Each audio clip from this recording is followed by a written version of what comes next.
December 1944. Home, United States. Dear Sarah and Michael, when you get to high school and your math teacher asks why you need to learn trigonometry, tell them this story.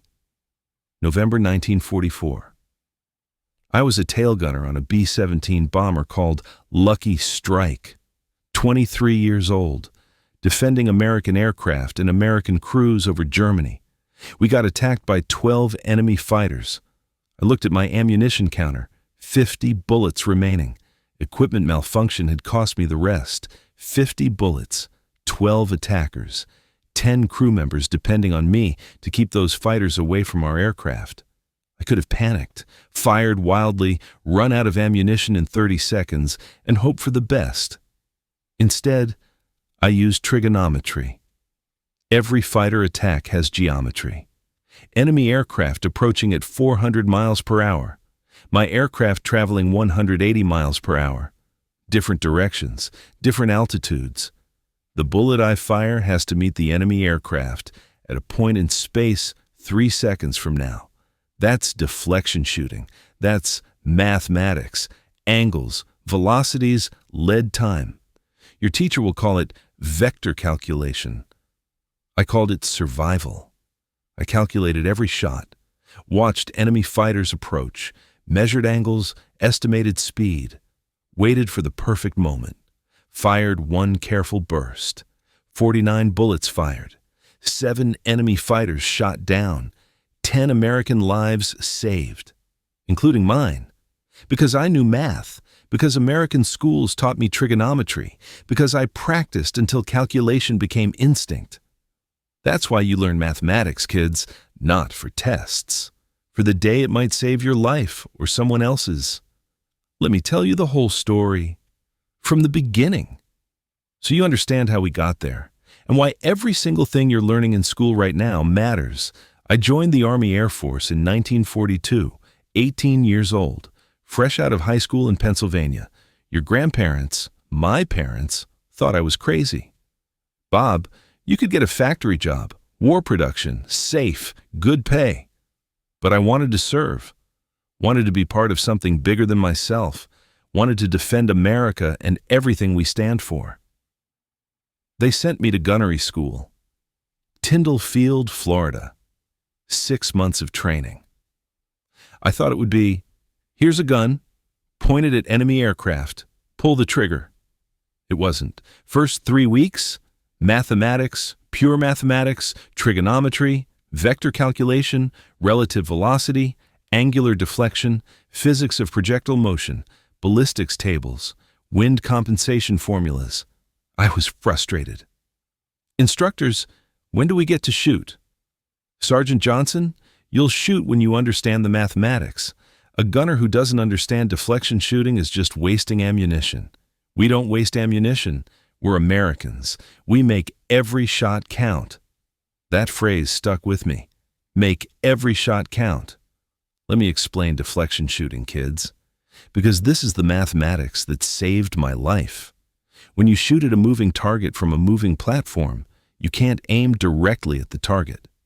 You have to aim where the target will be when your bullet arrives. Think of it like throwing a football to a running receiver. You don't throw where he is, you throw where he'll be. You lead him, same principle, but in 3 dimensions, at 400 miles per hour closing speeds, with gravity affecting bullet trajectory and wind drift, and your aircraft vibrating from engine noise. Here's the math. Enemy fighter approaching at 400 miles per hour. My B-17 flying at 180 miles per hour. Relative closing speed, 580 miles per hour. That's 850 feet per second. My .50 caliber bullet travels at 2,900 feet per second. If enemy fighter is 1,000 feet away when I fire, bullet takes 0.34 seconds to reach that point. But in 0.34 seconds, enemy fighter has moved 290 feet. So I can't aim it where he is. I have to aim 290 feet ahead of where he is. That's the lead. But it's not just forward lead. If he's attacking from an angle, say, coming in from 2 o'clock high, I need to calculate lead in 3 dimensions. Forward, up, and to the side. That's trigonometry. That's vector mathematics. That's what American schools taught me, and American instructors drilled into me until I could calculate it instantly. By the time I graduated gunnery school, I could estimate deflection angles in my head, watch an enemy fighter approach, calculate lead automatically, and put bullets exactly where they needed to be. The instructors called it instinctive deflection shooting. But it wasn't instinct. It was practiced mathematics. I joined my crew in August 1943. B-17. Lucky strike. 10 men, pilot, co-pilot, navigator, bombardier, flight engineer, radio operator, ball turret gunner, 2 waist gunners, and me, tail gunner. Tail position is lonely. You're isolated in the back of the aircraft. Glass bubble, cold, loud, alone. But you have the most important defensive position. Most enemy fighters attack from behind. 6 o'clock. That's your responsibility. Your crew depends on you. If fighters get through your position, they can hit the entire aircraft, engines, wings, crew compartments. I took that responsibility seriously. We flew our first mission September 1943. Thought I was ready. I wasn't. Enemy fighters attacked. I fired 200 rounds, hit nothing, wasted ammunition, panicked shooting. After landing, our flight engineer, good man, older than me, experienced, came to my position. "Johnson, you fired 200 rounds and didn't hit anything. What happened to gunnery school?" I panicked. "Then unpanic. Those fighters come back tomorrow. Your panic puts all of us at risk. Use your training, calculate, don't spray." He was right. I'd forgotten everything I learned.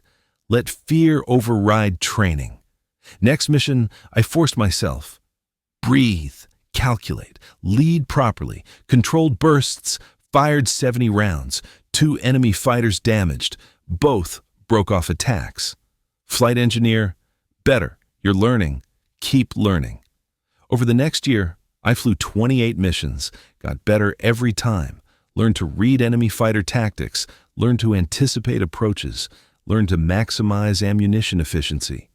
Average mission, I'd fire 150 to 250 rounds, usually damaged or drove off 2 to 4 enemy fighters. Decent performance, protecting my aircraft, protecting my crew. But November 3rd, 1944 was different.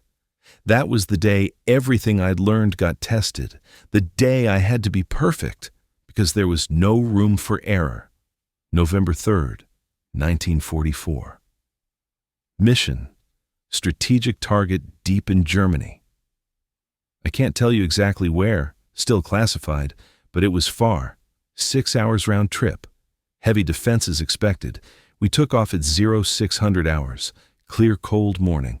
Formation of 36 B-17s. Fighter escort for part of the route, but they'd have to turn back before target due to fuel range. We'd be alone over the target. Everything normal until 1100 hours. Then my guns jammed. Both of them. Twin .50 caliber machine guns locked up. Wouldn't fire. I cleared the jam, but in the process, I had to unload and reload. Discovered the ammunition feed mechanism had malfunctioned. Damaged several belts of ammunition. Had to discard them. When I finished, I checked my ammunition counter. 50 rounds remaining, out of normal load of 500. I reported to the pilot on intercom. Tail gunner to pilot. Guns operational but ammunition low.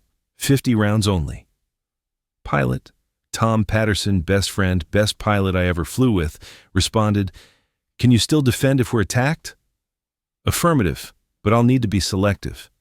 "Understood. Make them count." Make them count. There was that phrase again. We reached the target at 11:30 hours. Bombardier released bombs. Good drop. Target hit. We turned for home. That's when they hit us.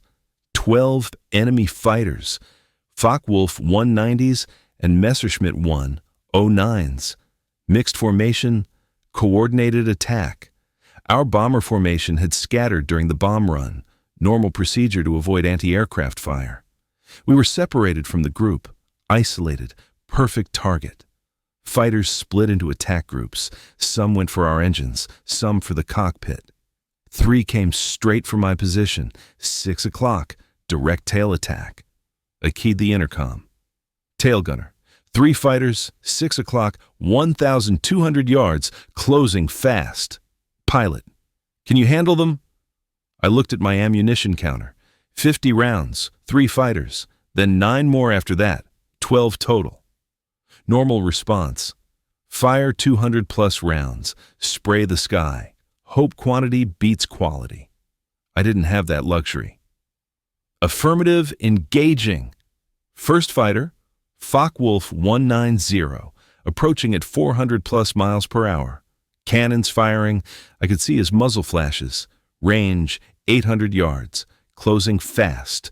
I didn't fire, too far, ammunition too precious, 600 yards, still not firing. Pilot on intercom. Tail, he's getting close. I know, wait. 400 yards. Now, I calculated deflection. He was coming in slightly high, 15-degree down angle. Speed, 420 miles per hour closing. My aircraft, 185 miles per hour. Relative velocity, 605 miles per hour. Lead angle, approximately 35 feet forward at this range. I aimed 35 feet ahead of his nose, waited for perfect alignment. Fired, 3-round burst, 3 bullets, hit his engine cowling, saw smoke. The 190 broke off immediately, trailing black smoke. Engine damaged, 1 fighter neutralized, 47 rounds left, 11 fighters remaining. Second and third fighters came in together. Coordinated attack, 1 high, 1 low. Classic scissors maneuver, trying to split my attention. I chose the high one, more dangerous angle. Messerschmitt 109, fast, agile, cannons firing. Range, 500 yards. Calculated deflection. He was rolling into his attack angle, 20-degree offset. Speed approximately 390 miles per hour. Lead, 40 feet. Fired, 4-round burst. Hits on his wing root, saw pieces fly off. The 109 rolled hard right, breaking off attack. Immediately swung to the low fighter. Focke-Wulf 190, already at 300 yards, closing on my aircraft's belly. No time for careful calculation, instinctive deflection. Estimated lid, 25 feet. Fired, 5-round burst. Hits on cockpit area. Glass shattered. Fighter rolled inverted and dove away. Pilot possibly hit. 2 more fighters neutralized. 38 rounds remaining. 9 fighters left. The next 4 minutes were the longest of my life, kids. Fighters attacked from every angle. My pilot was maneuvering hard, diving, turning, trying to make us a difficult target. But that made my shooting harder. Moving platform, moving targets, constantly changing angles. Fourth fighter. Messerschmitt 109 from 5 o'clock high. Diving attack. Calculated lead accounting for his dive angle. Fired 6-round burst. Engine hit. Fighter broke off smoking. 32 rounds left. Fifth fighter. Focke-Wulf 190 from 7 o'clock level. Fast pass. Quick deflection estimate. Fired 8-round burst. Multiple hits on wing and fuselage. Fighter withdrew trailing smoke. 24 rounds left. Sixth fighter. Messerschmitt 109 from 6 o'clock low. Climbing attack, difficult angle. Had to lead upward and forward.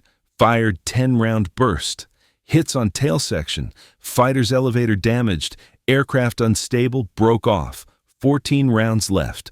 I was down to 14 bullets. Still 6 fighters circling. Still trying to find an attack angle. Pilot on intercom. Tail, how's ammunition? 14 rounds, sir. Silence. Then, make them really count. I watched the remaining fighters. They were being more careful now. 7 of their aircraft had been driven off or damaged. They were reassessing. 1 more fighter committed. Focke-Wulf 190, aggressive pilot, came in fast, 6 o'clock direct. This had to be perfect. Couldn't afford to miss. Couldn't afford to waste bullets. Range 600 yards. Waited. 500 yards, waited, 400 yards. He was firing. I could see his cannon rounds passing above my position, 350 yards. Now, perfect deflection calculation. He was straight in attack, no angle. Just pure forward lead accounting for closing speed. Lead, 30 feet. Fired, 13-round burst. Everything I had left except one bullet. I watched my tracers, watched them arc through the air, watched them converge exactly where I'd calculated. Direct engine hit. The 190's engine exploded. Pieces flew off. Fighter rolled hard left, completely out of control, trailing fire. Confirmed down. One bullet left. One. The remaining 5 fighters saw their companion go down, saw that 7 of their 12 aircraft had been neutralized by one tail gunner. They broke off, decided we weren't worth losing more fighters. The attack was over. I sat in my position shaking, not from fear anymore, from the realization of what had just happened. 50 rounds available, 49 fired, 1 remaining, 7 enemy fighters neutralized, 7 out of 12. My aircraft survived. My crew survived. 10 Americans flying home because of mathematics, because of training, because I made every single shot count. Pilot came on intercom. Tail gunner report status. Tail position secure, sir. All threats neutralized. 1 round remaining. 1 round? Out of 50? Yes, sir. 49 fired. 7 fighters confirmed damaged or destroyed. Long pause. Then, outstanding shooting, Johnson. Outstanding. You just saved this aircraft and this crew. When we landed back in England 4 hours later, the entire crew came to my position, shook my hand. Flight engineer counted my empty shell casings. 49. Confirmed. Bombardier did the math. 7 fighters with 49 bullets. That's a 14% hit rate. Normal gunners average 1 to 2%. You're 7 times more efficient than average. I told them the truth. It wasn't luck. It was math. Everything they taught us at gunnery school. I just finally used it perfectly. The mission report went up the chain. Word spread. Within a week, I was called to meet with our group commander. He wanted to know how I'd achieved that efficiency. I explained deflection shooting, vector calculation, controlled fire, making every bullet count. He asked me to teach it, to train other gunners, to share the mathematics. For the next 3 months, I spent half my time flying missions and half my time teaching gunnery mathematics to new crews. Showed them the trigonometry, the vector calculations, the importance of controlled, calculated fire. Some of them became excellent gunners. Some saved their crews using the same techniques. That's American military training, kids. We don't just fight, we learn, we improve, we teach others. We get better as a force because we share knowledge. I was awarded the Distinguished Service Cross, not for bravery, though they called it that, for extraordinary achievement in aerial combat. The citation said I'd demonstrated exceptional skill and courage in defending his aircraft against overwhelming odds. But it wasn't courage, it was mathematics, it was training, it was refusing to panic when resources were scarce. Your mother has the medal. She'll show you someday. It's in the box with my other service items. But the medal isn't what matters. What matters is the lesson. When you have everything you need, you can be wasteful. When you have almost nothing, you become precise. 50 bullets made me a better gunner than I'd ever been with 500, because I couldn't waste a single round, because every shot had to be perfect. Scarcity forced excellence. I flew 15 more missions after November 3rd. War ended in May 1945. I came home, married your mother, started the life we have now. I went back to school on the GI Bill, studied engineering, used the same mathematics that saved my life to build a career designing aircraft engines. Everything connects, kids. Everything you learn has purpose. You just might not see it yet. Trigonometry isn't abstract. It's the difference between hitting a target and missing, between wasting resources and maximizing them, between panic and precision. Physics isn't theoretical. It's understanding how projectiles move through space, how relative velocities work, how to calculate lid angles when lives depend on it. Mathematics isn't just numbers on paper. It's the tool you use to solve impossible problems, to do more with less, to turn disadvantage into victory. Here's what I want you to remember. 1. Learn everything they teach you in school. 2. Practice until skills become instinct. I practiced deflection shooting until I could calculate lead angles without thinking. That automatic response saved my life. 3. When resources are scarce, become precise. Don't panic, don't waste, make every action count. 4. Training matters. American schools, American instructors, American systems, they prepared me for the day I had 50 bullets and 12 enemies. Trust the training. 5. You can do more than you think you can. When I looked at that ammunition counter and saw 50, I thought it was impossible. But I made it work because I had to, because my crew depended on me, because Americans don't quit when things get hard. I'm writing this in December 1944. The war is still going. I'm still flying missions, still using mathematics to defend American aircraft and American crews. But I wanted to write this now while the memory is fresh, while the mathematics and the fear and the precision are still vivid. Someday, you'll be old enough to read this, old enough to understand, old enough to ask questions. When that day comes, I hope you'll see this story not as Dad was a war hero.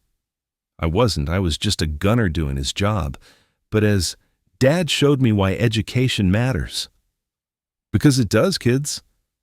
Every subject, every lesson, every skill you learn.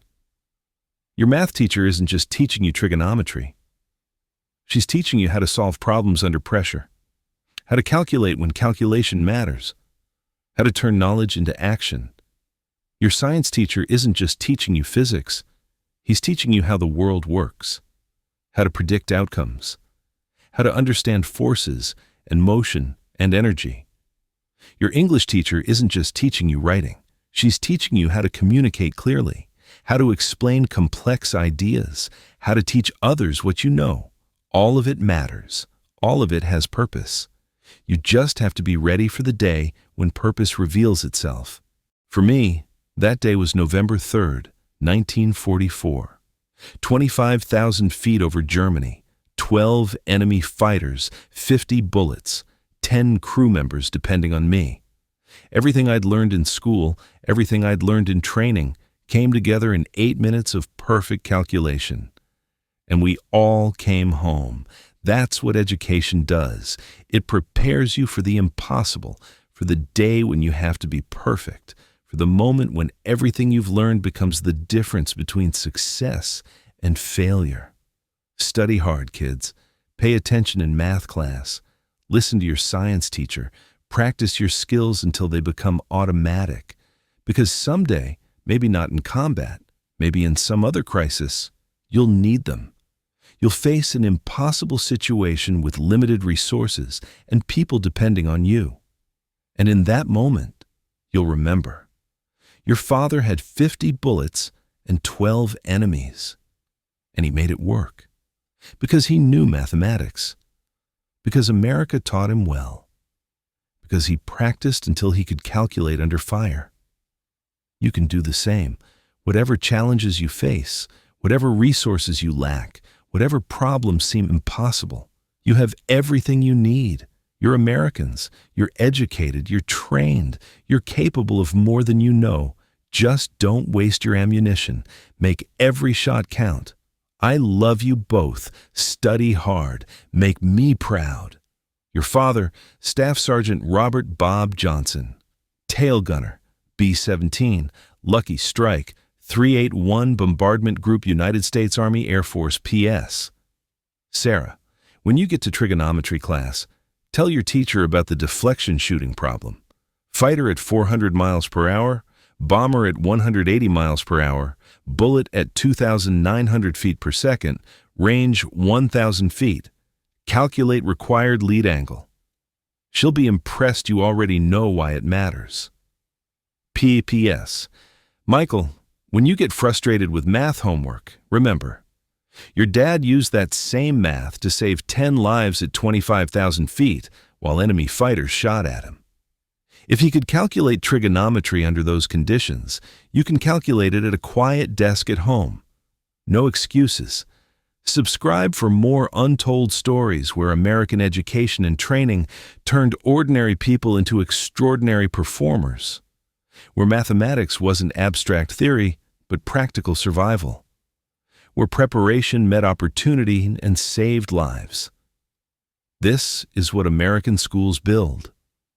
People who can think under pressure, calculate under fire, and turn knowledge into action when it matters most.